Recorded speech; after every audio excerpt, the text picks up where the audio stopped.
Ada daging kelapa muda free di kulkas. Daripada semua busu, lebih baik kita bikin kelapa tart. Yuhu, halo semuanya, baku dapat lagi dengan kita video keseharian orang Manado pakai bahasa Manado biar nyandak di Manado. Napa dia tuh bahan-bahan kita so spill di sini yang di dalam video le ada nih lengkap dia petakaran. Kali ini tuh kelapa tart kita mau baking pakai tepung terigu 1 sendok makan karena suka dia pe kelapa tart sedikit keras dan kurang lebih sama juga untuk kelapa tart yang kita baking sebelumnya. Gampang sekali kan doon je bikin ini kelapa tart ini. Cuma campur-campur begini cu. Sebelum saya mau masak, saya campur dia pe maizena, DPR kelapa, susu, UHT dan lain-lain. Serta serta campur baik-baik DP waktu semua mau masak. Jangan lupa kalau mau memasak ini kelapa tart mesti goyang-goyang terus. Karena dia nih boleh angus kendon. DP di bawah mau ba itang, mau ba angus no. DP bahan-bahan kita bikin ini kelapa tart takaran 1 butir telur nih. Ya cukuplah for mau bacamu pribadi iyo tuh. Karena le DP takaran yang ndak terlalu banyak alias cuma sadiki, so itu ndak pakai lama dia so mandidi. Serta so mandidi kong semua saya masuk DP margarin dan lain-lain. Jangan lupa ngoni kasih kecil sekali tuh api atau kasih mati jonda apa-apa. Baru ngoni saya masuk dia pe kelapa muda, dia pe kismis dan kenari. Kalau ngoni mau suka saya taruh. Kalau ngoni cuma mau suka taruh kelapa muda, ndak mau pakai kismis dan DP kenari di dalam DP adonan juga ndak apa-apa. Cuma taruh di DP topping. Menyesuaikan ke yang selera masing-masing iyo tuh karena tiap orang beda-beda DP selera. Kalau kita yang mana-mana sekali-sekali iko mood. Kalau suka mau saya campur begini ya kita saya campur. Kalau cuma suka DP kelapa ya cuma DP kelapa.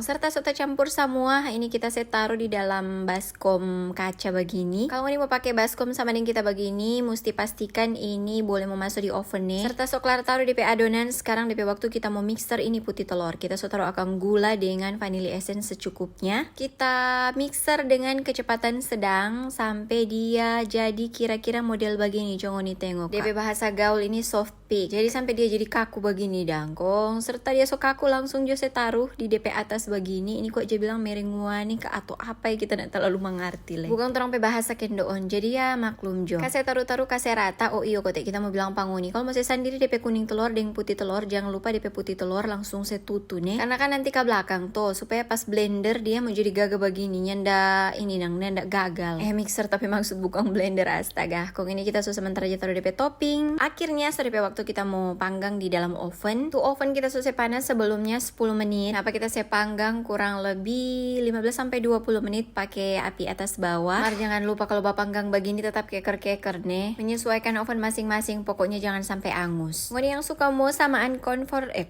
oven sama dengan kita, boleh sekali karena kita so spill dia link ada di dalam video ini atau enggak di kolom komentar. Ngoni tinggal cek nih. Akhirnya tuh kelapa tart soklar panggang. Napa dia kita semua keluar dari dalam oven. Ododo memang menggugah selera sekali kok ngoni tengok. Nah, serta soklar panggang begini tergantung ngoni peselera. Ngoni mau taruh akang topping apa DP nama itu kayu manis mau pakai atau nyanda mana-mana pangoni. Kalau kita ini kita ada pakai karena kita suka pakai kayu manis. Jeng-jeng napa dia tuh kelapa tart udah so siap sekali mau makan karena cuma gampang sekali apalagi kalau DP bahan-bahan semua lengkap di rumah pangoni gas jo baking. Kong oke deh begitu dulu kita pe video kali ini. Terima kasih banyak Sobat Uni. Sampai baku dapat di kita pe video-video yang berikutnya. Dadah.